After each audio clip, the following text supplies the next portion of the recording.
Welcome to Mr. English Cafe. Imagine you are in a race. Next to you is a natural. They have the perfect shoes, the perfect form, and everyone says they were born to run.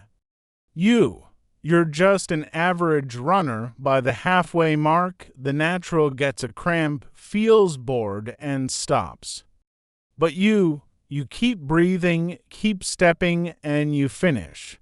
Have you ever felt like you weren't smart enough or talented enough to chase a big dream? What if I told you that being the smartest person in the room is actually the least important part of succeeding? Hello, everyone. Welcome back to the show. I'm your host, Joe. It is so good to have you here today. Whether you're listening on your commute, at the gym, or with a cup of coffee, I'm glad we can spend this time together. Today, we are diving deep into a topic that changed my life: grit. We're going to look at why your effort counts twice as much as your talent. If you enjoy our journey today, please remember to hit that like button, subscribe, and share this with a friend who needs a little boost. Let's get into it. We often worship talent. We see a great musician or a CEO and say, "Wow, they are so gifted." But according to psychologist Angela Duckworth, we are looking at the wrong thing. Angela Duckworth wasn't always a famous researcher. She actually started as a math teacher. She noticed something strange. The students with the highest IQs, the smartest kids, weren't always the ones getting the best grades. Instead, the students who worked hard and didn't give up were the ones who succeeded. This led her to study world-class performers, from West Point cadets to national spelling bee champions. In her book, Grit, she found that talent is just how fast you improve when you practice. But achievement, that happens when you take those skills and work at them for a long time. Think about a real-life example: learning a new language. I've seen students who are naturals. They remember words instantly. But many quit after 3 months because it gets hard. Then I see students who struggle with grammar, but they show up every single day for 3 years. Who speaks better in the end? The one with grit. Duckworth uses a simple formula. First, talent times effort equals skill. Second, skill times effort equals achievement. Notice that effort appears twice. Talent is just a hidden potential. Without effort, your talent is nothing more than an unused tool in a shed. Passion is another part of grit. It's not just intensity, it's consistency. It's not about being obsessed for a week. It's about caring about the same goal for years. It's like a marathon, not a sprint. When things get boring or difficult, and they will, grit is the voice that says, just one more step. I want to share 2 quotes that really touch the heart of this topic. Enthusiasm is common, endurance is rare. Angela Duckworth. We all get excited about new projects. We buy the gym clothes. We buy the books. That's enthusiasm, but endurance is showing up on a rainy Tuesday when you feel tired. Grit is about being stuck on a goal and refusing to let go. It's not that I'm so smart, it's just that I stay with problems longer. Albert Einstein. We often think of Albert Einstein as a magical genius. We think he just saw equations in the air. But Einstein's life was full of struggle. As a child, he was slow to speak. Later, he struggled to find a job in a university. He worked in a patent office while doing his physics work on the side. He didn't credit his magic brain for the theory of relativity. He credited his patience. He was willing to sit with a difficult question for years until it gave up its secrets. If you feel slow at learning something, don't worry, just stay with the problem longer. So, how do we grow our grit? Let's look at 3 deep ways to improve. 1. Find your hard thing and make a pact. Commit to one activity, a sport, a language, an instrument, and promise yourself you won't quit when it's boring or frustrating. In grit research, this is called the hard thing rule. You can only quit when the season ends or a natural break happens. This teaches your brain that discomfort is not a reason to stop.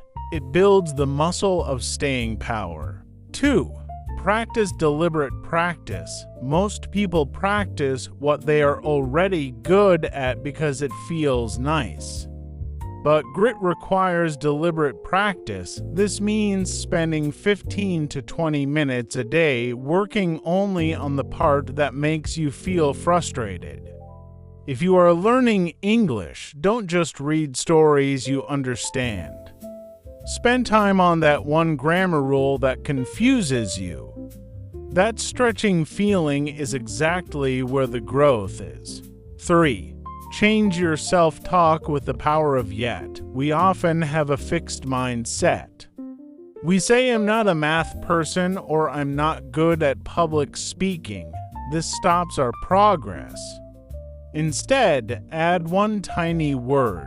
Yet. I'm not good at this yet. This shifts your brain from a closed door to an open path.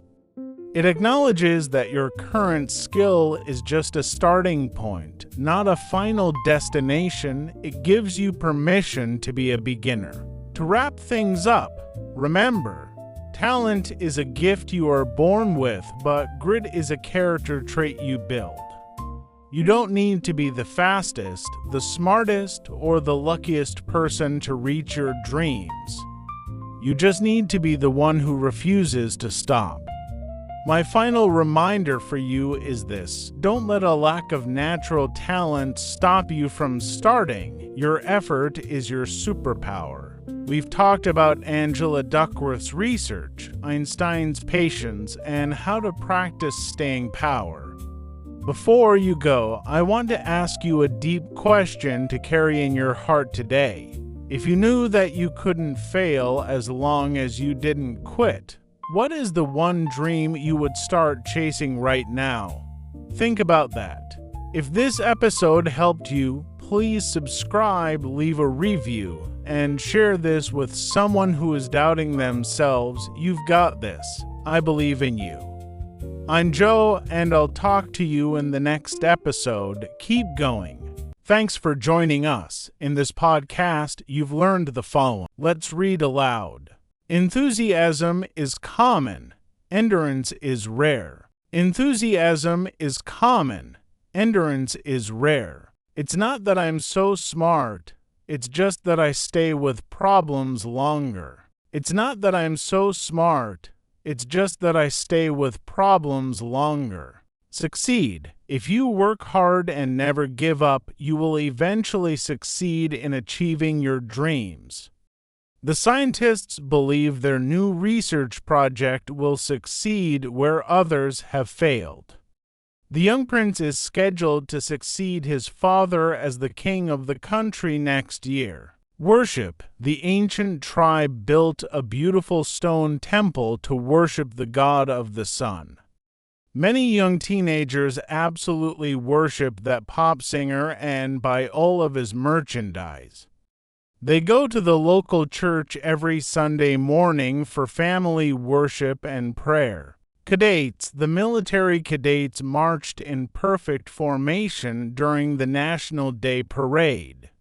As first-year cadets, they had to endure strict physical training and strict rules. The Aviation Academy provides professional flight simulators to train its young cadets. Grit. It takes a lot of grit and determination to finish a full 42-kilometer marathon. Her psychological grit helped her overcome poverty and complete her university education. The coach praised the team's grit after they won the game in the final 10 seconds. Shed. The snake must shed its old skin several times a year in order to grow bigger. She couldn't help but shed tears of joy when she saw her brother after 5 years. The company decided to restructure and shed 50 redundant jobs to save money. Obsessed, my younger brother is completely obsessed with that new online video game. She became obsessed with healthy eating and refused to eat anything with sugar. Don't get too obsessed with what strangers on social media think about you. Pact. The two childhood best friends made a pact to open a restaurant together in the future. The neighboring countries signed a peace pact to end the border conflict permanently. We have a pact in our apartment that whoever cooks dinner does not have to wash the dishes. Deliberate. The lawyer proved that the defendant's actions were deliberate and planned in advance. To master the piano, you need hours of deliberate practice, not just casual playing. The jury retired to the private room to deliberate on the final verdict of the trial. Feel free to read it aloud. If you have any questions or suggestions, please leave a comment below.